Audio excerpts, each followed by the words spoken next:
Somehow it keeps coming back to this "thy will be done" thing, right? And when you apply that, right, and we've talked about it here, applying it to the worst case scenarios, like Hitler was innocent, like that. Of course, people's minds blow up when you talk about things like that. But in terms of "thy will be done," it's the case. It is the case. And not only that, but it is the case that Alan Watts was innocent, and it is the case that Osho was innocent, and it is the case that you're innocent for the things that you've done. Do you see what I mean? So when you apply the "thy will be done" thing, it's a whole different ballgame. You can't be judging and evaluating people based on their behavior, based on what they do or they don't do, if you apply the "thy will be done" formula, right? Because it's not them. It's not them. And then what? Then how do you sort it out for yourself, right? Well, it's interesting. It's interesting because you don't have to sort it out for yourself, because if "thy will be done," that's handling it. That's handling, your experience. It's handling what you hear, what you believe, what you learn from, what you practice. So you can just let it flow, kind of just let it flow. According to the "thy will be done," according to the pure spiritual teachings and understandings, you're always innocent. You never did anything. You have nothing to be guilty about. You have nothing to feel shame about. But watch yourself. Because you may not feel guilty about things, but you have to pay attention to what the agreed laws are that we all have to follow. Because if you break those laws, you may be innocent, but you're still going to prison. I met a lot of people in prison that, if you apply the "thy will be done" thing, everybody in prison is innocent, right? So that was really the way that I operated when I was working with people in prison. I didn't meet with somebody and figure out, given what they did or how they behaved, whether I was going to, consider them worthy of teaching or worthy of working with. No, everybody was the same. Everybody was the same. And the fact of the matter is that every person that I met, and I worked with people on death row that were waiting to be executed. I worked with people that were doing million years. I worked with, and there was a lot of people who were mentally disturbed, psychotic, bipolar, and so forth in prison. So I worked with all kinds of people, and my experience at that time when I was working in prison was that they were all the same. They were all the same. Because when I sat down with them and talked to them, the consciousness that I was aware of that they were was the exact same for all of them. So, see, if you're operating, if you apply the "thy will be done" principle, then if you're actively applying that, that means that as you deal with other people and as you deal with yourself, right, you have to keep remembering the truth of "thy will be done." That's how you apply it. Just like everything else, you have to keep remembering the truth of "thy will be done," so you can come out of the state of mind that involves the judging and evaluating and all the stuff that people do with one another. So it's a practice. "Thy will be done" is a practice. It's a practice. Just like everything else, I was thinking about this today, because if you're going to begin to practice informal meditation, and that should be your goal, by the way, the idea of practicing formal meditation is only to get you started, only to set you up, only to get you into a consistent practice of meditation with the technique, right? At some point when you have consistency with that, you should focus your attention on informal practice. You should be focused on closing the gap of the default state. I've talked about the default state here, right? The default state, whenever your attention is not needed for what you're dealing with, right? So that your mind starts to go into the wandering mode, right? Starts to go into the thinking about yesterday and tomorrow and about me and my relationships and my money and sex, but it's all centered on the ego. It's all centered on the self. So if this works, if what you're doing is paying off, right, your ability to wake up and notice the default state should increase. You should be more able to recognize it when you're going into the default state, right? And therefore, because the neuroscientists tell us that most people spend about 70% of their waking time in the default state. That's bad. That's a bad number, right? 70% of the time being totally absorbed in your ego? No wonder people turn out the way they do, right? So you want to close the gap of the default state. What's that mean? Well, the first thing it means is you got to be able to monitor. You've got to be able to monitor what's happening in your internal state in order to notice when you go into the default state, right? So it's like they say in Zen. You know, they're not kidding when they say in Zen, all that this is about is knowing what is happening, being awake, being aware of what's happening. That's all this is about. You know, if you want to see what they mean by that, and you can pay attention consistently enough to notice how often you go south, to notice how often you fall into a reaction, right? If you start to notice that stuff, right, then you'll notice, what you're noticing is what the Zen teachings are saying. That when you practice Zen and you do it consistently, right, through Zen, the meditation, because that's the main vehicle, right, in Zen, what are you doing it for? You're doing it to stay awake. You're doing it to stay awake. What's that mean? See, when you practice meditation and you notice that you're thinking, right, which you have to do in order to move your attention to the breath, right? You have to notice thinking, right? It means that you're aware that you're thinking when you're thinking. That's not the case for most people. Most people are not aware that they're thinking when they're thinking. So you're aware that you're thinking when you practice meditation. You're aware that you're breathing when you practice meditation. You're aware that you're walking when you're doing walking meditation. You're aware of the body walking. The practice, just try this. When you're walking to your car or walking anywhere, check in and see if you're aware of your body. Mostly you won't be. You'll be in your head. If you're aware that, if you're aware that you're thinking when you're thinking, then what becomes possible is to redirect your attention if the content of the thinking is not useful.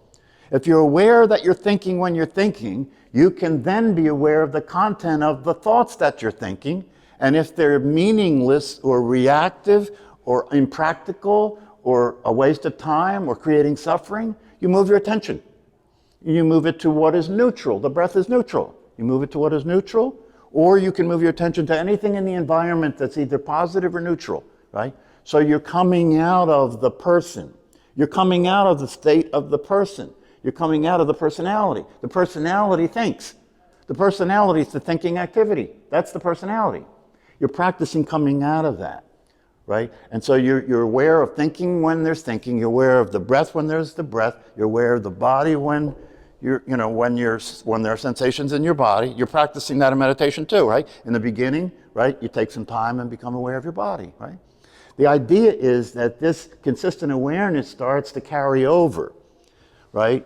And it will, if you practice the formal practice consistently, it'll start to carry over. You'll have a wake up.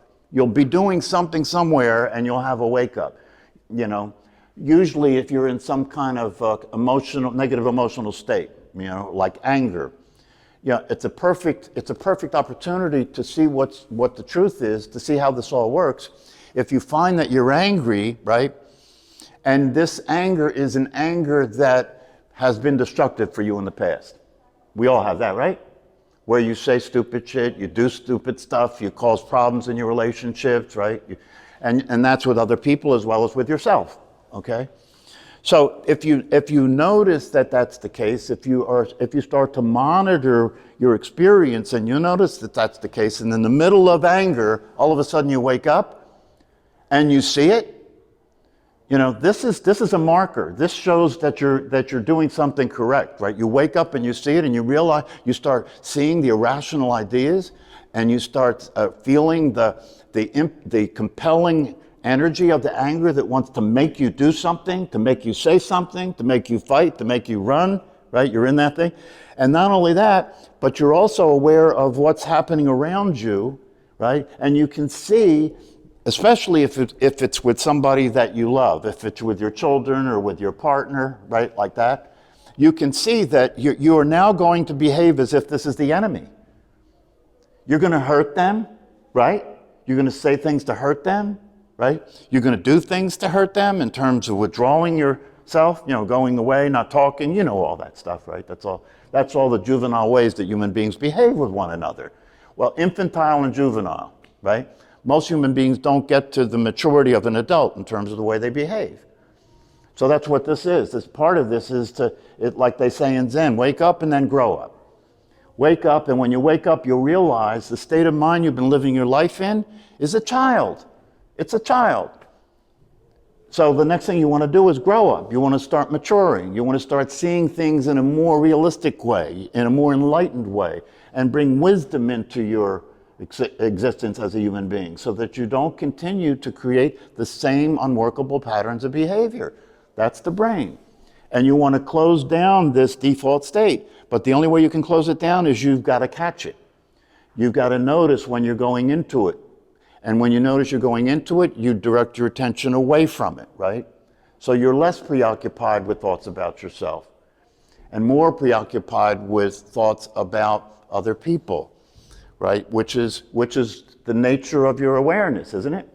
The nature of your awareness is unconditional love, right? And that unconditional love, when it is the light that shines out from you, you know, did you ever see the pictures of Christ where they would have the heart and they would have all the light, the lines coming out from the heart? That's an expression of unconditional love. Your natural state is love. Your natural state is acceptance. So when that's the case, and you look at the people around you, you see opportunities to support them. You see opportunities to love them. You see opportunities to see how to be with them that will work, to have the relationship work.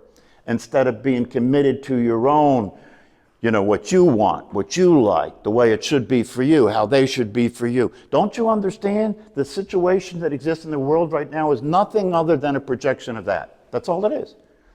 That's all it is. You know, one country has an idea about the way things should be, and other countries has a different idea about the way things should be, right? And because these countries are manifesting an ego state, right? An ego state, right? That dominating and avoiding domination become the way that plays out. And war is nothing other than an attempt to dominate a country, right? So, like I've been saying, the opportunity that exists right now, especially if you're engaged in this process of learning and practicing meditation, is when you watch the news, allow yourself to see that that's an expression of your psychological and emotional state. The news is an expression of your psychological and emotional state. And if you look at it that way, then you can use it to work. You can use it to practice, right? Like I've said before here. You know, watching the news right now is a very powerful opportunity to practice, right? Because you're looking at something that will have a lot of power to stimulate a reaction with you, right? It will bring up fear, won't it? It'll bring up anger, won't it? Yeah, it'll bring up all those emotions, right? The question is, can you be present to that and not identify with it? Can you be present to those thoughts and feelings and not identify with them? And stay in the awareness. Stay in the unconditional love and be present to that. That's the challenge, you know, to be present to your life, to be present to other people, to be present to your body, you know, to be present to the past and the future, to be present. Right? That's what we're practicing, is to be awake and to be present. So when you're thinking, you know you're thinking. You know, when you're upset, you know you're upset. Because if you're awake, it means you're there to see it. You're there to see it. You're not being it. You see, that's the shift. You're not being the upset. You're not being the emotion. You're having it. You're not being it. It's occurring in the awareness that you are. And so you can see it. And you can also see, because it's existing in the space of awareness that you are, if you're not identified with it, you can see possibilities that you couldn't see if you were identified with it. Because if you're identified with it, you're being anger. And anger can only see destructive expression. I don't have much interest in dreams. I don't have much interest in this dream or the one that I do have at night. Well, until you establish yourself as awareness, your dreams can only manifest your personality. And your personality is a fear-based operation. So naturally, you're going to have dreams of the things you're afraid of. So you get the work done in your practice. You get the work done when in the waking state. You get the work done in formal practice and informal practice. And as that work gets done, and as you close down the default state, right, you're shutting down the neurotic operation. You're closing out the neurotic operation, and you'll find yourself experiencing your life differently. You'll find yourself experiencing your life differently in the sense that where in the past you would be in the default state, now you have 70% of your time to use that energy for something else. That could make a major difference, right? 70% of your time to use that for something else. What I have found that becomes the case is you learn to abide, you learn to experience the pleasure and the fulfillment and the peace and the satisfaction of abiding in awareness. That becomes the default state. So if my attention is not needed for something, right, that I go and sit down, close my eyes, become quiet, and instead of being in default state, right, experience the awareness that I am. And that experience is pleasurable, it's quiet, it's safe, it's peaceful. And so you start to have that be the way you are when your attention is not required for something. That you can just rest and be present and be conscious and be aware of your body. One of the things about the body, for example, right? The healing that people are interested in, right? People are interested in healing the body, right? And a lot of spiritual talks are about that, right? As far as I can tell, all you have to do for the body to heal is be aware of it.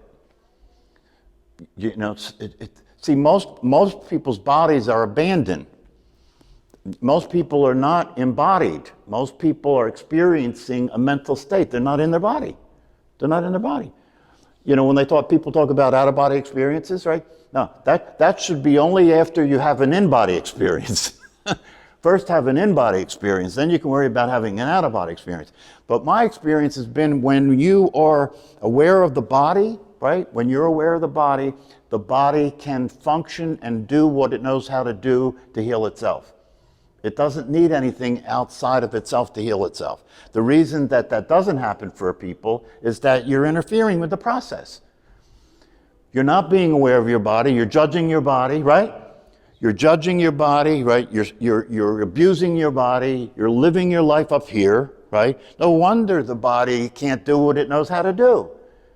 So if you're present to that if you're present to the body and you're not involved in all the other crazy shit, the body might be able to do what it knows how to do. Well, the first thing, if you're dealing with an addiction, the first thing that has to happen goes back to what I said earlier, that you're aware that you're addicted.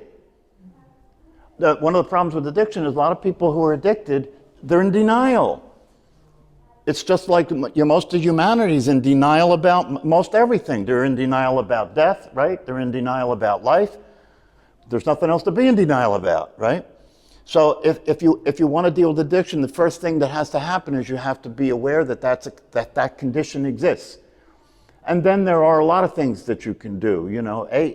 AA works to stop people from drinking, right? But unless they go further than that, I work with people that go to AA, and look, if you look at the basis of AA, right? One of the primary things that has to happen for it to work is you have to be willing to accept a higher power of whatever form you want to choose. It doesn't matter, some higher power, and you have to give your life to that. Thy will be done. That's what AA is all about. Thy will be done. AA is the practice of thy will be done, to give your life over to God, let the source, whatever you want to call it, right? Stop interfering with the natural state. The natural state is for you to be an expression of the source. It's not for you to be a person or a personality. That's interfering with the natural state. Why? Because you then only trust your own thinking, right? Just look at this. Just look at how crazy that is. Just look at how crazy that is. You trust your own thought process, which is very limited in terms of the material that you get to use to think, right? Very limited. But you'll trust that instead of God. That's about as crazy and stupid as you can possibly be. unless you really just don't accept God, or you don't understand. That's why understanding is important here. Understanding the things what you have to do to stay on the path, to stay on the road, right? To realize the possibility that we're talking about here. Practice formal meditation. Become a student of the truth. Become a student of the truth. Which means that you have to give energy and attention and time to studying and listening and processing, right? Just like you do here when you listen, right? If you study and you listen and you process, gradually, because of your intention and because of what you made contact with, revelation will occur. Has it not been the case for people here that you've seen things that you heard but you didn't really understand, and then all of a sudden you see it? You see what the understanding was? Who you are is not the personality, it's the awareness that has been ignored while you were being the personality. If you make contact with that, that's why I have really pushed the idea here that you've got to make contact with the truth of yourself. It can't be just a conceptual understanding. Otherwise, you'll ask questions like that. And I'm not saying there's anything wrong with the question, right? I understand where you're coming from. But what I'm suggesting to you is consider that the awareness that you are, right, isn't having that kind of suffering. It's just here. It's not doing anything. It's not a doer. It's not doing anything. It's not thinking. It's not upset. It's never upset, right? And that's its nature. It's naturally that way all the time. It's happy just to exist. It doesn't need a reason. Keep putting aside everything that you can think of, your thoughts, your feelings, your beliefs, your history. Just keep letting go of things until there's nothing left to let go of. And then notice what's here. That's that process. The awareness, it's a double-edged sword in a sense, right? Because the awareness is always available to you. The awareness is you. It's always available, right? So that's one thing, right? But the other thing is that it's invisible and it's formless. You know what I mean? That's why you haven't noticed it. Do you know what I mean? If the awareness was had a form, right? If the awareness could speak up and say, "Hey, look at me," that'd be no problem. It'd be easy to know your awareness. But that's not the case. It's quiet. It doesn't speak. It doesn't move. It has no form, right? And yet, it's the realest thing you know. There is nothing realer than your awareness, is there? There's nothing realer than your awareness. So once you see that, once you recognize it, right, then the process is to begin to pay attention in such a way that you see it more often, more regularly, right? If you can change the default state into the waking state, right? You can change the default by practicing. Every time you notice you're going into the default state, come back and notice your awareness. Come back and notice the awareness. I know it's possible. I've done it myself. I don't say anything here to you about anything I haven't tried, right? If all psychologists did that, we'd probably have a lot more effective psychotherapy. Instead of just learning something from a book and then saying, that's the truth and I'm going to apply that to you, right? It doesn't apply to me because I have a license. I'll apply that to you though, right? Yeah, so the truth is readily available to everybody all the time. All you have to do is start to notice it, start to pay attention, and train yourself to start to pay attention whenever you're getting into trouble. That's the best time to pay attention, isn't it? Yeah, pay attention whenever you notice you're getting into trouble. Or pay attention whenever you notice you're going into the default state, right? Meaning that your mind's wandering. Meaning that, they call it monkey mind in the East, right? Meaning that your mind is going, if you were to watch it on a screen, it would be like this. Yeah. Thinking about that, thinking about that, thinking about that, thinking about that, thinking about this, thinking about that, thinking about this, thing, right? And you just helplessly, that's what your head would be doing if your head was following thinking, right? So what you want to do is become aware that that's the case, and when you notice that that's the case, just bring it back to the stable breath and stable awareness, and let yourself relax into that. Let yourself relax into that. And just like in the practice of formal meditation, it's a practice. It's not going to last long, right? Some other thought, some more interesting thought will come up then, right? If the thought you were thinking wasn't enough to keep you in the default state, and you start to practice focusing your attention on the breath, then a thought will come up of a naked woman, if you're a man and you're interested in naked women. Or whatever thought will guarantee that you'll pay attention to it, that thought will come up. That thought will come up. And you got to wear it out. You got to wear it out. By no matter what the thought is, even if it works to take my attention, it won't have it for long because I've been practicing, and I'll notice I'm thinking, and then I'll pull the energy back. You're pulling the energy back from the thinking activity and using the energy for awareness. That's the practice, right? So you can stop being crazy, so you can start being healthy, so your body can heal itself, so you can experience what it's like to be fully awake and find out how exciting life is. Life is exciting if you're there for it.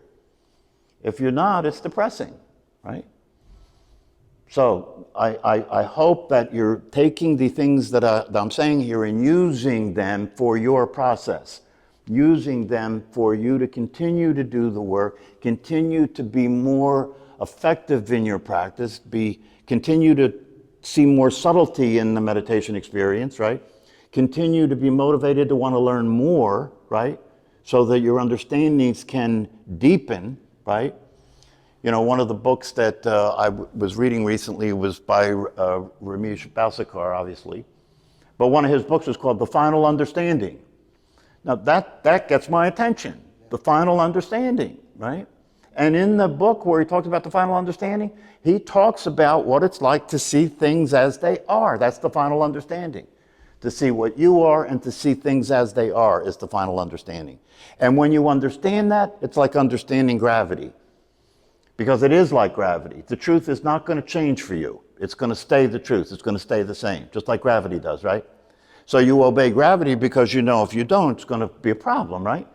Well, the same thing is true about the truth. If you don't obey the truth, if you don't live consistent with the truth, it's going to be a problem. Just like it'll be a problem if you don't follow gravity. That's the way you have to see it. That's the way you have to see it. If you see it that way, then you understand you either wake up or you don't. You either make contact with the truth or you don't. And if you don't, you're living in a dream. You're living in a conceptually created reality.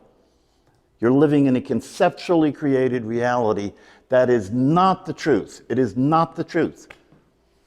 And it will operate the way the conceptually oriented reality operates. If you want to see how that works, watch the news when you get home. That's how it works. It's information. It's based on information. The more information you have, the more power you have, right? But in the spiritual context, that's not true.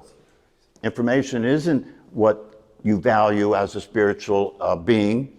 No, you value the truth. You value being awake and in contact with reality is what you value. You can start being committed to a spiritual life and start being committed to these practices in such a way where it may take a half an hour for you to realize that you're lost in thought, right? But if you do what it takes, if you do these practices, a year from now, it will take 2 minutes instead of a half an hour. That's what you have to look at. You can't look at these things like, oh, it's too much, it's too hard, it's too long, right? That's the way the personality operates. No, you have to look at this like this is totally worth it, and it's possible and it's available to you, right? So don't allow yourself to continue to bleed the excuses for you not to take this as seriously as you should take it. Don't do that.